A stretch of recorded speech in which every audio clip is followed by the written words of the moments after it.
शिवाजी महाराज की, बाबा साहब डॉक्टर भीमराव अंबेडकर की, बाबा साहब डॉक्टर भीमराव अंबेडकर की।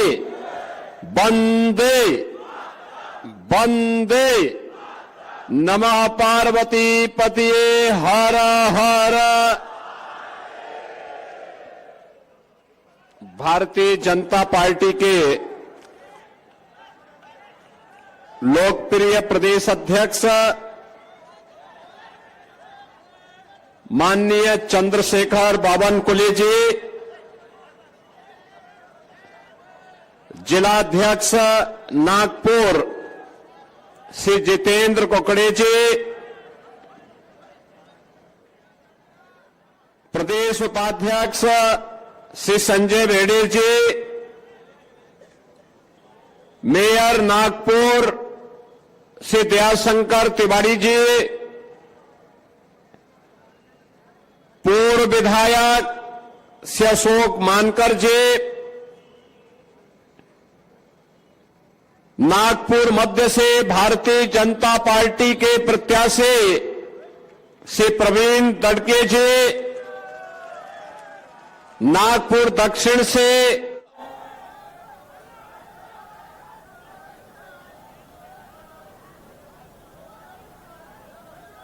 गणेश टेकरी मंदिर नागपुर और कोराड़ी माता मां महालक्ष्मी का इस पावन धरा को जिसने दुनिया के अंदर सबसे बड़े सामाजिक और सांस्कृतिक संगठन राष्ट्रीय स्वयंसेवक संघ की नींव रखी,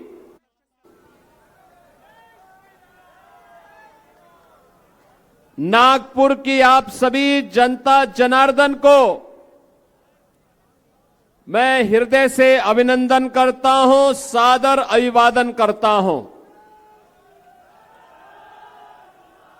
बहनों और भाइयों, महाराष्ट्र विधानसभा का चुनाव चल रहा है। मैं हृदय से अभिनंदन करता हूं, सादर अभिवादन करता हूं। बहनों और भाइयों, महाराष्ट्र विधानसभा का चुनाव चल रहा है और ये चुनाव आज महायुति महागठबंधन, जिसका नेतृत्व दुनिया के सबसे बड़े लोकप्रिय राजनेता,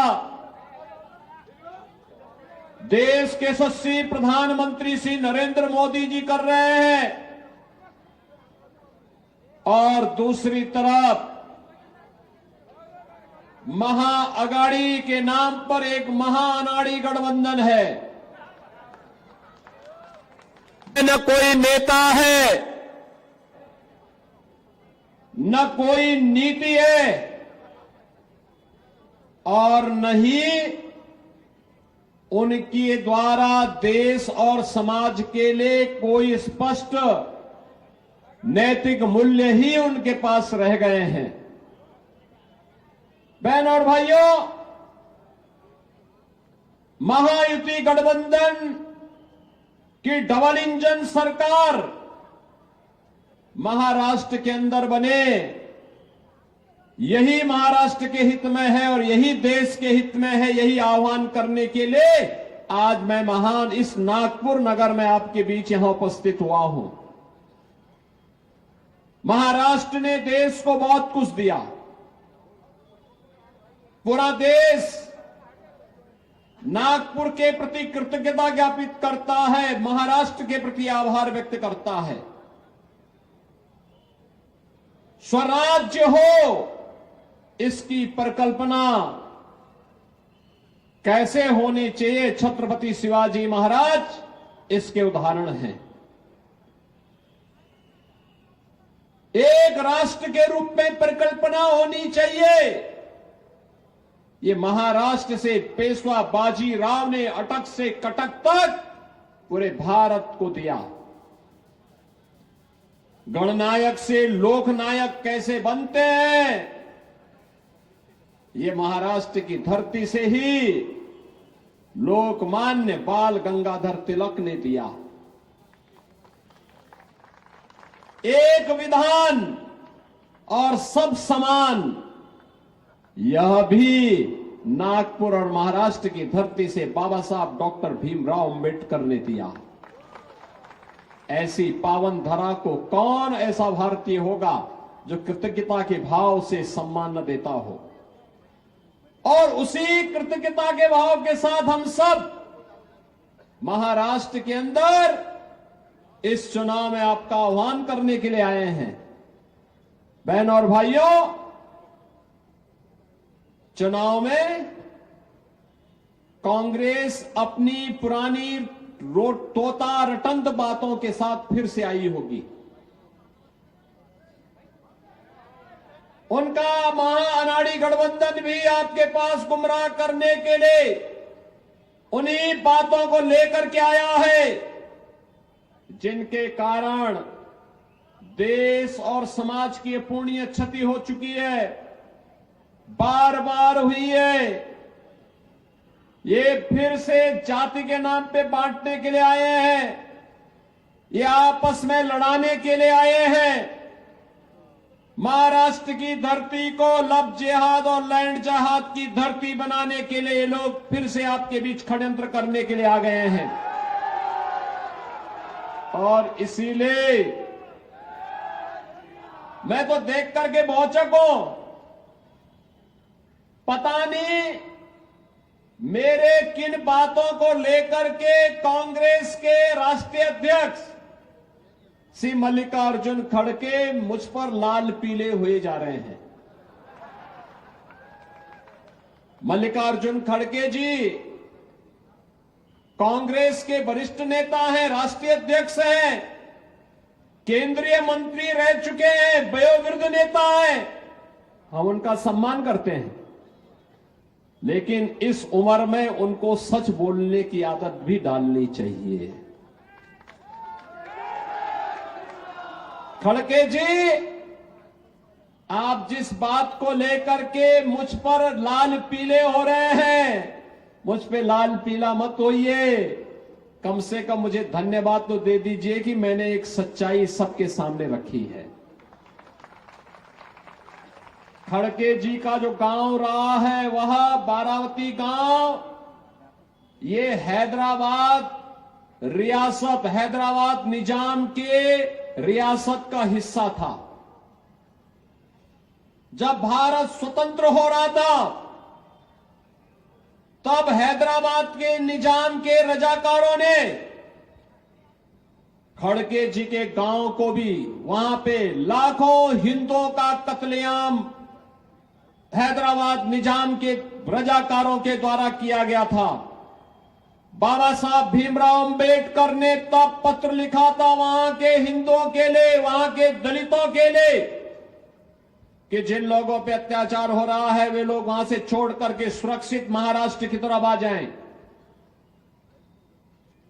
और दुर्भाग्य से श्री मल्लिकार्जुन खड़गे जी के परिवार के सदस्य, उनकी माता जी, उनकी बहन, उनकी चाची और परिवार के कई सदस्यों को भी निजाम के रजाकारों ने जला करके मार डाला था, पूरे गांव को जला के मार डाला था। बहनों और भाइयों, निजाम पर लाल पीला होने की बजाय ये निजाम का इतना दुस्साहस क्यों बढ़ा था? आपकी गणपति की शोभा यात्रा पर पथराव कैसे होता है? रामनवमी के जुलूसों पर पथराव कहां होता है? और 1947 में देश के अंदर काटे गए लाखों हिंदू क्यों कटे थे? बहनों और भाइयों, क्योंकि हम बटे थे इसलिए कटे थे। जाति के नाम पर बटे थे इसलिए कटे थे। बटेंगे तो और एक रहेंगे तो सेफ रहेंगे, एक रहेंगे सेफ रहेंगे। एक रहेंगे तो कोई गणपति की शोभा यात्रा पर फिर हमला करने का दुस्साहस नहीं कर पाएगा। रामनवमी के जुलूसों पर, रामनवमी की शोभा यात्राओं पर कोई हमला करने का दुस्साहस नहीं कर पाएगा। कोई लव जिहाद और लैंड जिहाद करने का दुस्साहस नहीं कर पाएगा। और यही कहने के लिए, यही विनती करने के लिए मैं आपके पास आया हूं। बहनों और भाइयों, मैं तो कांग्रेस पार्टी के अध्यक्ष से कहना चाहता हूं कि मैं एक योगी हूं, मैं एक योगी हूं। मेरा तो सब कुछ हमारी पार्टी ने, हमारे नेता ने तो हमें बताया है, हर काम देश के नाम। मेरा भी हर काम देश के नाम है। मेरा तो पूरा जीवन ही सनातन धर्म के लिए समर्पित है। तो फिर मुझ पे लाल पीला मत होइए। लाल पीला होइए उन लोगों पर, उस निजाम पर, उसके रजाकारों पर और उसके आदर्शों पर चलने वाले उन नेताओं पर जो हिंदू समाज को बांटने का पाप कर रहे हैं, जो जाति के नाम पर समाज को बांटने का काम कर रहे हैं। बहनों और भाइयों, जब ये देश एक भारत श्रेष्ठ भारत की परिकल्पना को साकार कर रहा है, पिछले 10 वर्ष में मोदी जी के नेतृत्व में आपने बदलते हुए भारत को देखा होगा। एक ऐसा भारत जिसकी सीमाएं सुरक्षित हैं, एक ऐसा भारत 2014 के पहले इसी कांग्रेस के नेतृत्व की सरकार थी। पाकिस्तान भारत की सीमा में घुसता था, पाकिस्तान भारत के अंदर आतंकी वारदात को अंजाम देता था। आज नया भारत आप देख रहे होंगे। ये नया भारत छेड़ता नहीं है, लेकिन कोई छेड़ता है तो छोड़ता भी नहीं है। आज भारत अपने देश के अंदर 80 करोड़ लोगों को फ्री में राशन की सुविधा पिछले 4.5 वर्षों से दे रहा है। और पाकिस्तान के अंदर एक रोटी के लिए लोग तरस रहे हैं। भारत की आबादी 140 करोड़, 80 करोड़ लोग पिछले 4.5 वर्ष से फ्री में राशन की सुविधा हर माह प्राप्त कर रहे हैं। और पाकिस्तान है 23 करोड़ की कुल आबादी, और वह भी रोटी के लिए मोहताज है। बहनों और भाइयों, ये नया भारत है, सीमाओं की सुरक्षा करना भी जानता है। अपने देश के अंदर आतंकवाद की जड़ कश्मीर की धारा 370 को सदैव के लिए रसातल पर पहुंचाने का भी हिम्मत रखता है। और अपनी विरासत का सम्मान कैसे होना चाहिए, 500 वर्षों के बाद अयोध्या में रामलला का विराजमान होना भी इसका एक उदाहरण है। आखिर यह काम कांग्रेस भी तो कर सकती थी। देश की सीमाओं की सुरक्षा कांग्रेस भी कर सकती थी, लेकिन कांग्रेस कहती थी, जब हम लोग संसद थे, बोलते थे कि भाई पाकिस्तान आतंकी वारदात फैला रहा है, इसको रोको, इसको टोको, और नहीं मानता तो ठोको इसको। लेकिन कहते थे संबंध खराब हो जाएंगे, बोलो मत, नाम मत लो। आज कैसे पाकिस्तान चिल्ला रहा है दुनिया में कि साहब बचाओ, भारत कभी भी मुझे तबाह कर सकता है। बहनों और भाइयों, कांग्रेस भी कर सकती थी देश की सीमाओं की सुरक्षा, उसने नहीं की। देश की तुलना में उसको संबंध महत्वपूर्ण लगते थे। राजनीति की खातिर, वोट बैंक की खातिर और देश की सुरक्षा के साथ समझौता कर रही थी।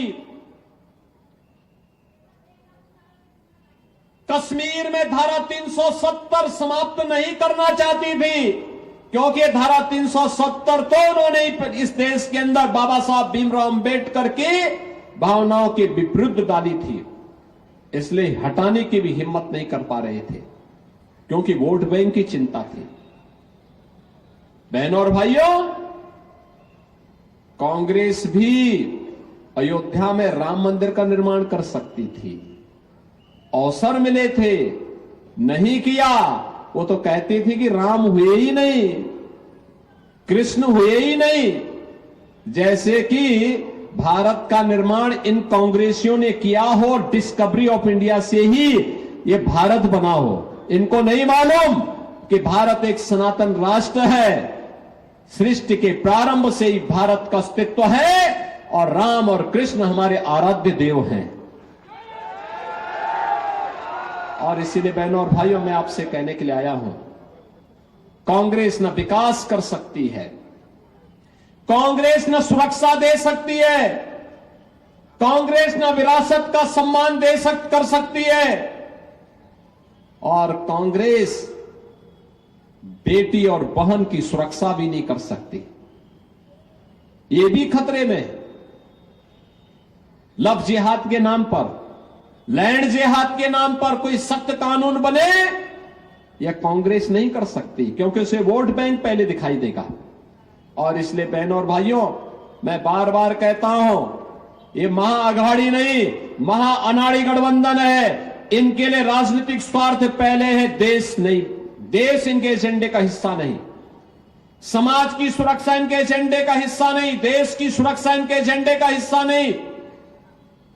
और मैं आप सबसे यही अपील करने के लिए आया हूं कि जिनके एजेंडे में देश नहीं, बेटी और बहन नहीं, देश की माटी नहीं, देश का युवा नहीं, देश का किसान नहीं, देश का व्यापारी नहीं, उसको क्यों चुन के हम भेजेंगे? उसको नहीं चुन के भेजना है। जो देश के हित में काम करे, किसान के हित में, युवा के हित में, नौजवान के हित में, महिलाओं के हित में, किसान के हित में, व्यापारी के हित में काम करे, ऐसी सरकार चाहिए। और यह कार्य डबल इंजन की सरकार कर सकती है। डबल इंजन की भारतीय जनता पार्टी की महायुति गठबंधन की सरकार कर सकती है। बहनों और भाइयों, आपने देखा होगा महाराष्ट्र के अंदर डबल इंजन की सरकार आई, काम फिर से तेजी के साथ आगे बढ़ने लग गए। यूपी में 2017 से डबल इंजन की सरकार है, तो वहां आपने देखा होगा लैंड माफिया, लैंड जिहाद के नाम पर, लव जिहाद के नाम पर जो लोग पिछली सरकारों में कुछ करते थे, वे या तो यूपी छोड़ चुके हैं या फिर जहन्नुम की यात्रा में जा चुके हैं। अब वहां नहीं कुछ होता। बहनों और भाइयों, जितने दुर्दांत माफिया थे वहां के, वे सब भी राम नाम सत्य है की यात्रा में जा चुके हैं। और इसीलिए मैं आप सब नागपुर वासियों को आह्वान करने के लिए आया हूं। 20 नवंबर को चुनाव है। हरियाणा ने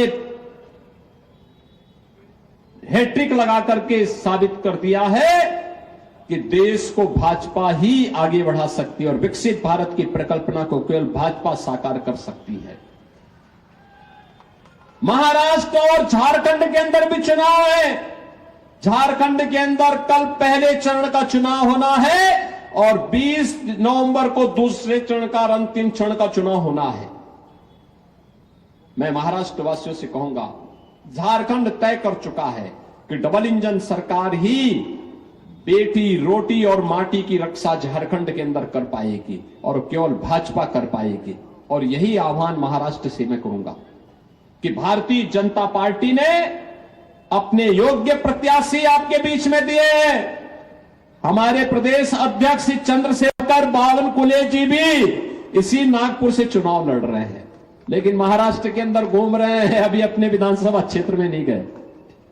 वे तो भारी बहुमत से जीतेंगे, इसमें कोई संदेह नहीं है और सबका आशीर्वाद, नागपुर का आशीर्वाद उनको प्राप्त होगा। लेकिन भारतीय जनता पार्टी ने नागपुर मध्य से श्री प्रवीण दटके को और दक्षिण नागपुर से मोहन मते को अपना प्रत्याशी बना करके भेजा है। आप इन सबको अपना आशीर्वाद देंगे? इन प्रत्याशियों को आपका आशीर्वाद मिलेगा? भारी बहुमत से विजयी बना के भेजेंगे? दोनों हाथ उठा करके बोलो नागपुर वासियों, जहां तक आवाज जा रही है दोनों हाथ उठा करके दोनों प्रत्याशी यहां करके अपनी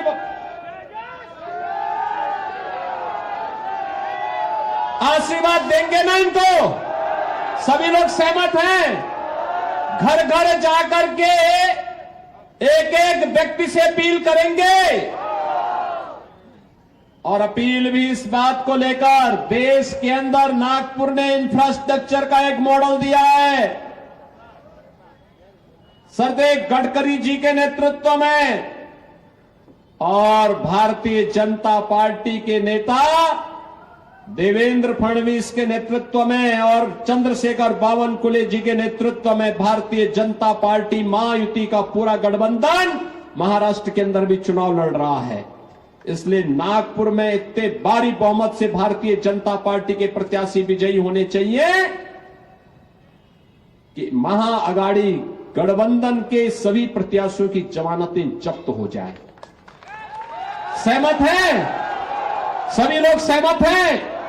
दोनों हाथ उठा करके मुझे यहां पर आश्वस्त करिए।